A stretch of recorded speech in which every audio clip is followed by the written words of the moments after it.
What's going on, guys? I'm getting ready to do another Q&A. Here's my second one. First question goes out to Adam David 05. Steven Crowder or Ben Shapiro?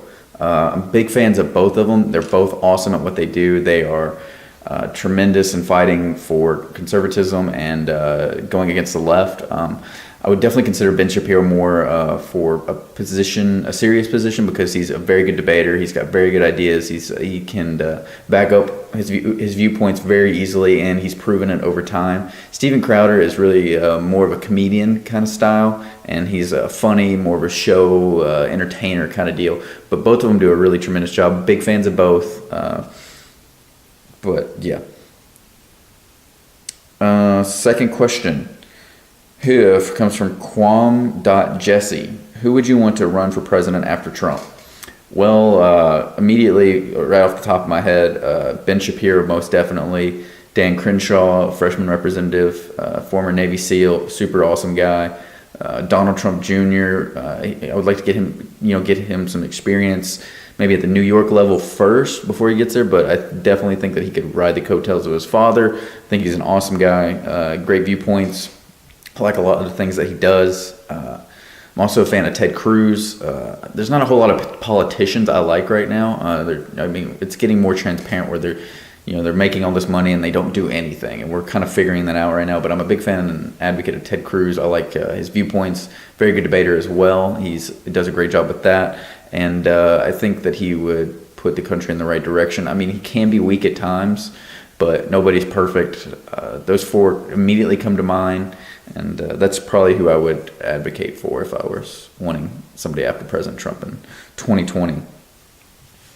Third question goes to Legend Boy BOI 22. Are you pro-life? 100% I'm pro-life. I've debated on this many times against many different people. It all comes down to them wanting whether it's a life or not in there, and most of the time they will recognize it's a life. Left to its natural processes, it will turn into a baby, of course, and more of it's a convenience thing. They want just the ability to choose, which is sinister at best, because they're saying that it is a person in there, and it comes down to that they want the right to be able to kill somebody, just because it's the exact same argument as slavery was. It's on my property, I get to determine if it's a life or not. It's in my body, I get to determine if it's my life or not. And the woman's like, you can't tell us what we want to do with our bodies. First of all, when do women have two heartbeats? I don't think you're Superwoman, okay? You don't have two heartbeats. Why does the baby have different DNA than yours? It's a different person inside of you. It's not just a cluster of cells. It is a person, and it is growing. And if you, now they're saying, it doesn't matter what trimester, they should be able to make the choice. It's up until birth in New York right now, and Alabama and Georgia are making the strictest abortion laws, which are phenomenal. There's a couple of little small tweaks that could be put in there, stillbirths, kind of thing like that. If they want to, make that choice, they should be able to. And then their main argument is always rape and abortion, which account for 0.001% of the time. Almost 900,000 babies are aborted each year. That is way higher. I think it's 33,000 are killed with gun violence. And 75% are, or excuse me, 2/3 are related to gang violence, or 2/3. No, 1/3 is. I'm just gonna. Was it 1/3 or 2/3? It's 1 or 2/3, or it's 1/3, because America is the only country in the world that deems a suicide by a gun death. So that's 1/3, and then the remaining 66%, 75% of that is related to gang violence. It's ridiculous. They like to blow the numbers out of the water. But anyways, more babies die of abortion and deaths occur through abortion than guns. So 100% pro-life. I could debate it all day. You gotta fight for the rights of an unborn baby, and then they're saying, even if they have the baby, what kind of life are they gonna have? At least they get to have a life, and they're not dead. And a lot of people are speaking up now and say, I was supposed to be an abortion, but I was born, and I'm happy that I was. I didn't have the best circumstances or whatever it may be, but I'm here, kind of deal. Next question goes to CMS_Hannah. Do you hate CNN? I don't like to say I hate anything. I definitely dislike the way that they frame and position their arguments and their reporting, just because that they claim to be objective, which everybody knows they're fake news. They're not objective. They're very subjective. I don't care if you have a bias. Just admit that you have a bias, like Fox News or CSNBC. One's to the right, one's to the left. Okay. Now that we established that, then we can report the news and then it be opinionated. But rather, if you say you're objective, then you have to be objective. And CNN's 100% not. We all know this. It's self-evident. And I just don't like that the way that they report or the way that they position and frame what they do, because it's all to the left, 100%. President Trump's called him on it a lot. People knew it kind of before he came into office in 2016, but nobody really wanted to talk about it. Same thing with illegal immigration. It was kind of a taboo subject. Now it's out there, everybody knows. And I definitely dislike all of their hosts. Everybody from Don Lemon to, what's the guy's name now? I can't think of it. But the guy talks like this. He's got no hair on the top. He's bald. Reliable sources or whatever he's in. He's crazy. I don't like him. But I definitely don't want to say that I hate it. I definitely dislike what they're doing. It's dishonest, and like I said, I don't care if you have a bias. Just let people know, so so people are informed of it.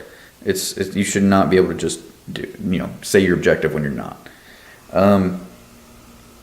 Next question goes to Oldwood 71. Do you think any of the Democrats will actually go to jail over the collusion scandal? I don't know. We're going to find out what all happened. Barr has just appointed somebody, prosecutor, to look into the genesis of things. Hopefully they'll find, he picked a guy with an impeccable record, a guy who did things on both sides, so the Democrats, once they're caught, hopefully so, I want to find the truth. I don't want it to be just get them because you're in a position of power, which doesn't work that way. You have due process. But we want the truth first and foremost. But if they did do what we think they did, then I think that they definitely should serve jail time. But they always seem to get out of it one way or another, and it is so unfortunate. And it's the way the criminal justice, works. Most of the time, politicians get out of it. Look at Hillary Clinton. They even said, "Hey, she did all these bad things, but we're not going to prosecute her for it." And I was like, "What? Why would you say she did all these bad things and point it out and then say we're not going to prosecute her for it?" It's ridiculous. But I hope that when they look into the genesis of things, of how they got the fake dossier and then how they got to spy on Trump and all that stuff, I hope that they get the respective jail or prison time, whatever it is, sentencing. I hope it's, exactly what it should be. Next question goes to RL69333. What got you into politics? What made you a conservative? This is a very good question. All my immediate family are all Democrats, and I, like most people, blindly followed till about high school. I thought I was a Democrat. I would have voted Democrat, but when I got to the end of my high school and then days and then to college, I started watching the Wrecked videos with like Ben Shapiro and Milo and Gavin, and I was like, man, and then some of the videos were like wrecking Democrats and stuff, and I was like, well, these are my people, so I need to see if they're really getting destroyed and all this stuff. And I was like, well, I'm not really pro-life, I'm not for having your guns taken away. I'm for free speech. And I started looking into the different political positions. I was like, wait a second, I'm not a Democrat at all. And I was like, I'm a conservative. And I was like, these are the people I align with, and these are the people that are bringing the arguments and everything to the table to be able to destroy the other side. And the other side's not even wanting to converse. You have Antifa and all kinds of other organizations are trying to shut down free speech on college campuses. And I was like, this is not something I want to be a part of. I'm not even on this side. My ideas don't align with these people. And I was overjoyed, and I was like, I'm a conservative, and I started looking into it and more, and I just got the wheels rolling, and I was just super happy to be on the right side of history, as the way Ben Shapiro puts it. But yeah, that's the way I got into politics. Mostly at the end of high school, going into college, I started, just researching and watching a lot of videos and, getting mentors and people I liked, and really just backing up my positions and why I believe what I believe. And it's one of the best choices I've ever made in my life. I don't regret anything. you blindly follow sometimes, but this helps me in so many other aspects of my life into finding out why I believe what I believe, and then being able to support my ideas and my positions now. And that was, like I said, it's one of the best decisions of my life. Last question here goes to Glenn_Rice14. He's a repeat guy here. I like him. Do you hate The View? Like I said, I don't like to hate anything, but I really do not like The View. It is leftist propaganda from Joy Behar to Whoopi Goldberg. They're always on there spewing leftist propaganda. Like I said, it's every day. They go on there, and Ben Carson, Dan Crenshaw. I mean, I can go on and on. People go on there, and it's like 5-on-1, and they never win. They have terrible ideas. It's a bunch of women. Not that that's a bad thing, but it's just, I don't like it. I don't like to watch it. I'm pretty sure I've lost IQ points, sitting down and watching it for an extended period of time, which I've done a handful of times, if that. I just usually typically watch the highlights of when conservative or Republican goes on there, and then they get destroyed. Not the Republican. The Republican does destroying, even though it's 5-on-1. Ben Carson was talking about gun law, teachers being armed, and they're trying to like straw man him all the time. And it's like, this is not the argument I have, and he's laying out why this is. It wouldn't be out in the open. So if there was a school shooter, he would have the gun on the side. He or she could get in the lockbox. It wouldn't be accessible to the children and the students, stuff like that. But I don't like it. I'm not a fan. Definitely the other things out there that people could watch for entertainment that isn't gonna fry their brains. But that's all I got for this one, guys. I hope you enjoyed. I'm gonna have another Q&A probably next month, so follow me on Instagram at The Conservative Brand, and just get your questions in. If it's good enough, it'll make the video. I try to keep this one relatively short, but if you guys liked, I would appreciate it if you give it a like, and make sure you subscribe. I'm always uploading. I try to do 2 videos a week, and I'm always uploading new content. So stay tuned, guys, and hope you enjoyed. That's all I got for this one, guys. As always, stay classy, and I will see you in the next one, guys.